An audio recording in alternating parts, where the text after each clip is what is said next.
Comment protéger son compte Facebook. Dans cette vidéo, c'est ce que je vais vous expliquer. Donc, il y a 4 façons d'augmenter de façon significative la sécurité de votre compte Facebook. Je me présente, Michael Molloy, et je suis un dépanneur en informatique et j'aide les personnes à être autonomes avec un ordinateur et Internet.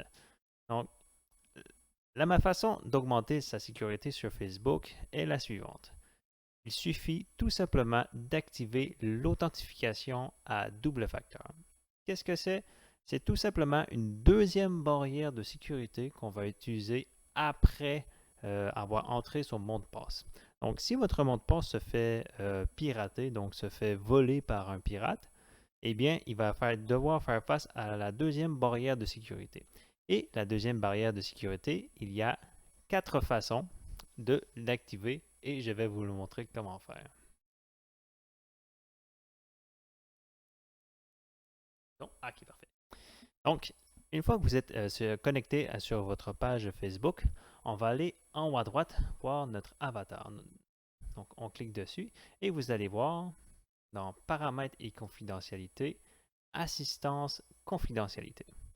Une fois que cette page de assistance de confidentialité est ouverte, on va aller voir l'onglet bleu, donc comment protéger votre compte.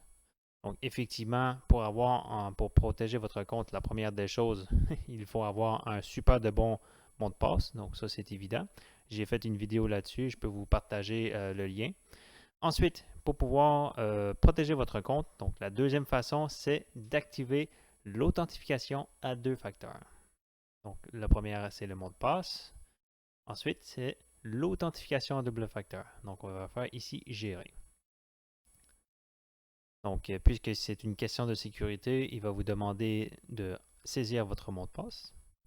Une fois que c'est saisi, on va faire continuer. Donc, pour mon cas, l'authentification à double facteur est déjà activée.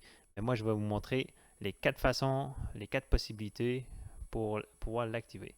Donc, la première des façons est par le numéro de téléphone.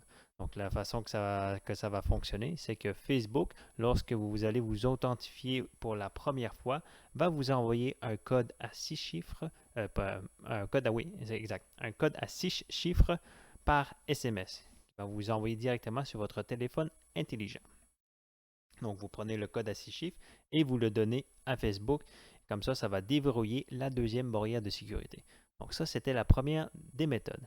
La deuxième méthode, c'est par clé de sécurité. C'est le même principe. Non, pardon, c'est pas le même principe. La clé de sécurité, c'est comme une clé USB, sauf qu'on appelle ça une clé de sécurité. Vous pouvez aller voir, vous renseigner auprès de YubiKey. Donc, ils en font. Donc, ça, c'est une clé de sécurité. Donc, lorsque Facebook va vous inviter à le entrer dans votre ordinateur, donc dans un port USB, il va automatiquement déverrouiller encore une fois la deuxième barrière de sécurité. Ensuite, la troisième des façons, c'est avec un code de récupération. Et donc là, vous saisissez votre nom d'utilisateur et mot de passe. Il va vous demander un code de récupération. Donc, on affiche les codes de récupération. Donc, c'est tout simplement un code que vous allez devoir, qui est à usage unique. Donc, une fois que ce code-là est saisi, donc là, ce code-là va être barré et on peut en obtenir des nouveaux une fois de temps en temps. Et la quatrième des façons, qui est très similaire au code SMS, donc au lieu de donner son numéro de téléphone, c'est qu'on va aller installer une application d'authentification sur notre téléphone. Cette application-là va nous générer pour Facebook un code à 6 chiffres à toutes les 30 secondes. Donc, ça va être très difficile pour un pirate d'avoir votre mot de passe et d'avoir ce code-là. Donc, que ce soit par SMS, par clé de sécurité, par code de récupération et par l'application d'authentification.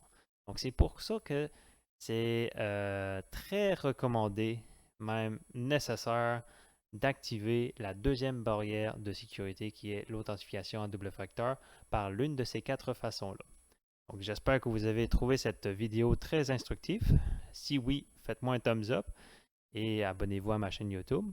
Et si la fraude, ça vous fait peur, je vous ai fait un guide pour éviter les 9... Enfin, pour vous, j'ai fait un guide pour vous partager les 9 astuces pour éviter la fraude sur Internet.